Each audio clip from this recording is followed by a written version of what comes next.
Olá, seja muito bem-vindo para mais uma aula a respeito da Humanae Vitae. Antes de nós começarmos o tema proposto para hoje, eu quero convidar você a se inscrever no nosso canal, ativar as notificações para que você possa receber todo o conteúdo que nós estamos colocando aqui e que ainda nós vamos colocar. Vem muita coisa interessante por aí, por isso não deixe de se inscrever e ativar as notificações. É importante nós recordarmos um pouquinho da última aula que nós falávamos a respeito do amor conjugal. Aquele que é livre, total, fiel e fecundo. Aquele que, na verdade, deve ser vivido dentro do sacramento do matrimônio. E falando agora de uma das realidades do amor conjugal, nós vamos falar do ato conjugal, ou como a maioria conhece como relação sexual ou ato matrimonial. É importante entender e talvez até mudar a nossa figura de linguagem, né? Ao invés de falarmos relação sexual, nós falarmos ato matrimonial ou ato conjugal, porque a relação sexual não é puramente um envolvimento físico, não é algo simplesmente biológico ou físico, não, existe uma realidade ali, sim, biológica, física, mas também espiritual, sobrenatural acontecendo ali no ato conjugal.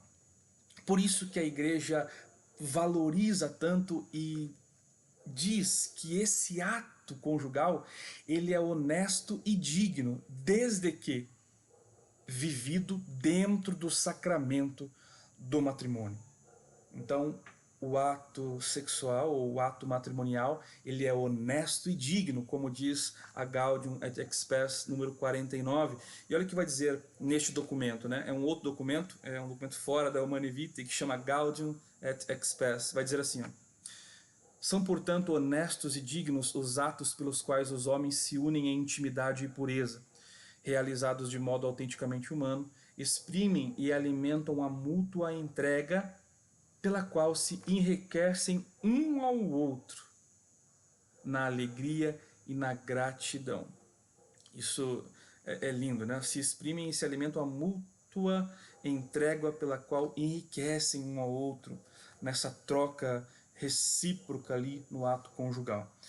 Depois eu vou falar um pouco a respeito disso, né, que esse ato conjugal ele é honesto e digno desde que é vivido na plenitude da humanidade deste ato. Por quê? Porque hoje, neste mundo atual, às vezes é proposto atos sexuais que fogem da naturalidade, que vão mais para um ato animalesco, né, do que propriamente dito um ato humano. Então é muito importante entender isso, que a igreja aponta isso, né, que esse ato sexual no matrimônio, no casamento, ele é honesto e digno. Pessoas que têm a mentalidade que a relação sexual é algo impuro, algo sujo, é algo desprezível dentro do casamento. Não, dentro do casamento é perfeito. Dentro do casamento, vivido ali na liberdade dos dois, dos cônjuges, ele é honesto e digno, perfeito aos olhos de Deus. É importante entender que o ato conjugal em si, nem todo ato gera uma vida nova. Existem ritmos naturais, existem ritmos de fecundidade na mulher, né, em que Deus ali de forma sábia, perfeita, colocou estes ritmos no organismo, no ser da mulher, na feminilidade, né? Então isso é muito importante, saber que existe essa lei natural, existe essa lei da fecundidade, esses ritmos naturais que acontecem, ou seja, nem todo o período da mulher é fértil. Existem momentos em que a mulher não está fértil, né? Então nem todo ato sexual vai resultar numa vida nova, somente se for desígnio de Deus. E então nós somos chamados a observância desta lei natural, desses desígnios colocados por Deus dentro de nós. Importante entender que todo ato sexual deve permanecer aberto à vida. Mas pode falar assim, mas Mateus, então todo ato sexual vai nascer uma criança. Não, como eu falei anteriormente, existem ritmos naturais. vão acontecer, não é tão fácil assim nascer uma vida, né? Existe todo um processo, todo um ritmo natural dentro do período de fecundidade. Então, nem todo ato sexual haverá uma vida nova, porém, todo ato deve estar aberto à vida. Todo ato deve estar aberto à vida. Por quê? Porque nós vamos ver agora que existem dois aspectos que são inseparáveis dentro do ato matrimonial, dentro do ato sexual. Existem dois aspectos que são inseparáveis. Quais são eles? É o aspecto unitivo e o aspecto procriativo. Estes dois aspectos jamais podem ser separados, jamais podem ser desconectados, porque quando um é desconectado do outro, o ato sexual se torna uma aberração, se torna algo diferente daquilo que Deus sonhou, diferente daquilo que Deus de fato planejou e fez conosco. É uma conexão inseparável que Deus quis e o homem não pode alterar. O aspecto unitivo é justamente esse aspecto que quando o homem e a mulher se unem, eles não estão se unindo apenas ali fisicamente, mas estão se unindo também afetivamente, estão se unindo nos corações, nas almas, espiritualmente, sobrenaturalmente. Por isso que o ato sexual é tão precioso e deve ser vivido no matrimônio, porque não é só um ato de prazer. O prazer faz parte do ato, mas o ato sexual não deve ser só prazer. Por quê? Porque também é essa união das histórias entre o homem e a mulher, a união ali espiritual, a união sobrenatural, de fato uma união profunda que é feita naquele momento do ato sexual. Também existe o aspecto procriativo, ou seja, Deus colocou essa capacidade no homem e na mulher de que com esse amor unitivo, com esse significado unitivo, nasça uma outra vida. Olha, Deus, que essa é uma graça, é um dom de Deus para o homem e para a mulher, essa possibilidade de ser co-criador junto com Deus.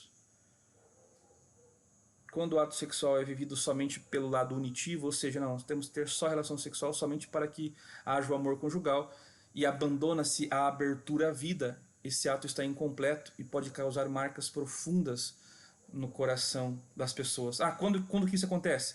Quando, por exemplo, o casal decide usar um método contraceptivo, seja ele qual for. Não, mas nós precisamos ter a relação sexual, mas não queremos ter filhos. Então está se colocando, está se separando, dividindo, rasgando ao meio de fato o que é o ato matrimonial. Ou também quando se olha só pelo aspecto procriativo, ou seja, não, o ato sexual é só para procriar, é só procriação.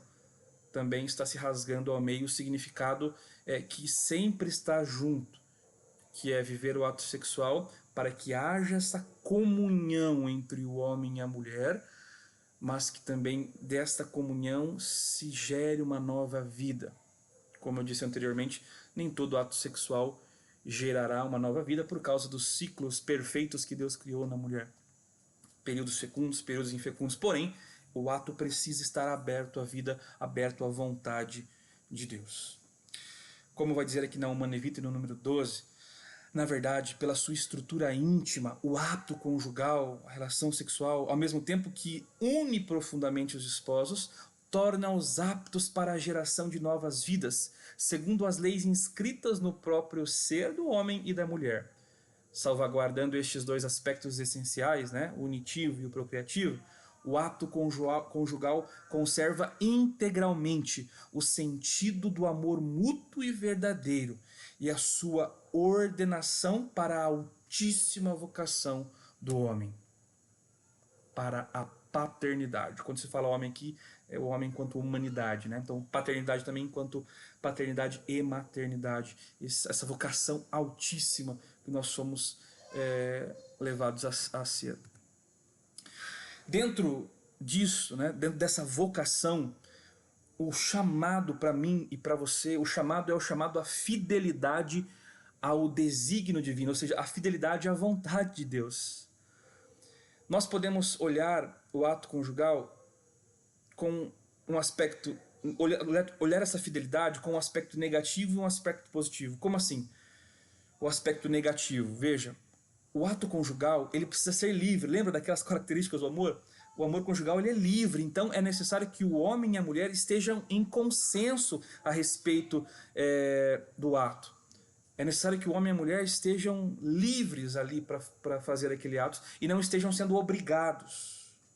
Como o documento vai dizer no número 13, um ato conjugal imposto ao outro cônjuge, sem considerações pelas suas condições e pelos seus desejos legítimos, não é um verdadeiro ato de amor e nega, por isso mesmo, uma exigência da reta ordem moral nas relações entre os esposos. Assim, quem refletir bem deverá reconhecer de igual modo que um ato de amor recíproco que prejudique a disponibilidade para transmitir a vida que Deus, Criador de todas as coisas, nele inseriu, segundo as leis particulares, está em contradição com os desígnios constitutivos do casamento e com a vontade do autor da vida.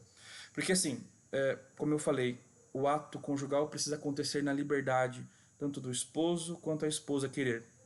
Porém, mas um não quer e pronto, né? Não é bem assim. Tem que entender que dentro do casamento, o casamento ele é constituído para esta união do homem com a mulher e para ser esse ambiente de transmitir a vida. Então, de repente, se você tem a tua esposa não quer de jeito nenhum ter o ato sexual, porque por vários motivos, reze por ela, né? Reze por essa situação, reze para que vocês vivam plenamente o matrimônio e o coração dos dois, tanto dela quanto o teu, né, se abram à transmissão da vida, se abram à procriação, porque foi para isso que nós somos constituídos, é para isso que a vocação matrimonial existe. Não é para uma relação egoísta, mas para uma relação de dupla, de recíproca doação. Então esse é um aspecto negativo, né? Não, eu tenho que realizar o ato conjugal, tenho que procriar com minha esposa, com meu esposo, mas de repente por algum motivo ali que está acontecendo físico, psicológico, a outra pessoa não quer de jeito nenhum, você quer forçar ela a fazer isso, isso está errado também. Isso está errado. Tem que acontecer de forma livre, porque o amor é livre. O aspecto positivo, né? Então usufruir do dom do amor conjugal, respeitando as leis do processo gerativo, significa reconhecer-se não árbitros das fontes da vida humana, mas tão somente administradores dos desígnios estabelecidos pelo Criador. Aqui é muito importante entender isso, né? Nós não somos árbitros da nossa vida. Nós somos estes administradores daqueles desígnios que vêm de Deus. Temos que fazer a vontade dele.